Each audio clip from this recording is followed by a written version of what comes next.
Thought is the only power which can produce tangible riches from the formless substance. The stuff, from which all things are made, is a substance which thinks, and the thought of form in this substance produces the form. Original substance moves according to its thoughts. Every form and process you see in nature is the visible expression of a thought in original substance. As the formless stuff thinks of a form, it takes that form. As it thinks of a motion, it makes that motion. That is the way all things were created. We live in a thought world, which is part of a thought universe. The thought of a moving universe extended throughout formless substance, and the thinking stuff moving according to that thought took the form of systems of planets and maintains that form. Thinking substance takes the form of its thought and moves according to the thought. Holding the idea of a circling system of suns and worlds, it takes the form of these bodies and moves them as it thinks.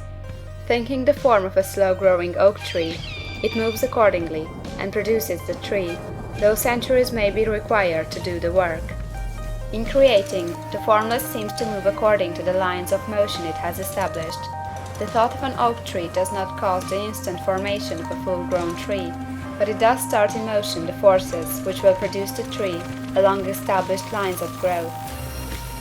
Every thought of form, held in thinking substance, causes the creation of the form, but always, or at least generally, along lines of growth and action already established.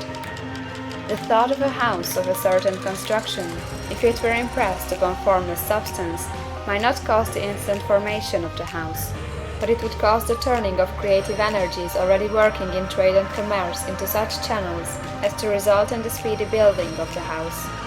And if there were no existing channels through which the creative energy could work, then the house would be formed directly from primal substance, without waiting for the slow processes of the organic and inorganic world. No thought of form can be impressed upon original substance without causing the creation of the form. Man is a thinking center, and can originate thought. All the forms that man fashions with his hands must first exist in his thought. He cannot shape a thing until he has thought that thing. And so far man has confined his efforts wholly to the work of his hands. He has applied manual labor to the world of forms, seeking to change or modify those already existing. He has never thought of trying to cause the creation of new forms by impressing his thoughts upon formless substance. When man has a thought form, he takes material from the forms of nature, and makes an image of the form which is in his mind.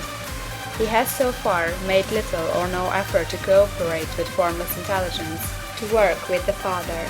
He has not dreamed that he can do what he sees the Father doing. Man reshapes and modifies existing forms by manual labor. He has given no attention to the question whether he may not produce things from formless substance by communicating his thoughts to it. We propose to prove that he may do so, to prove that any man or woman may do so, and to show how. As our first step, we must lay down three fundamental propositions. First, we assert that there is one original formless stuff, or substance, from which all things are made. All the seemingly many elements are but different presentations of one element.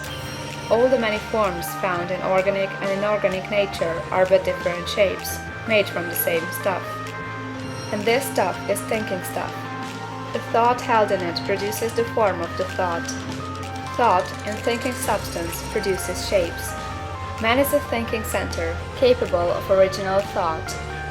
If man can communicate his thought to original thinking substance, he can cause the creation or formation of the thing he thinks about. To summarize this, there is a thinking stuff from which all things are made, and which, in its original state, permeates, penetrates, and fills the interspaces of the universe. A thought, in this substance, produces the thing that is imaged by the thought. Man can form things in his thought, and, by impressing his thought upon formless substance, can cause the thing he thinks about to be created. It may be asked if I can prove these statements, and without going into details, I answer that I can do so, both by logic and experience. Reasoning back from the phenomena of form and thought, I come to one original thinking substance, and reasoning forward from this thinking substance, I come to man's power to cause the formation of the thing he thinks about. and by experiment I find the reasoning true, and this is my strongest proof. If one man who reads this book gets rich by doing what it tells him to do, that is evidence in support of my claim. But if every man who does what it tells him to do gets rich, that is positive proof until someone goes through the process and fails.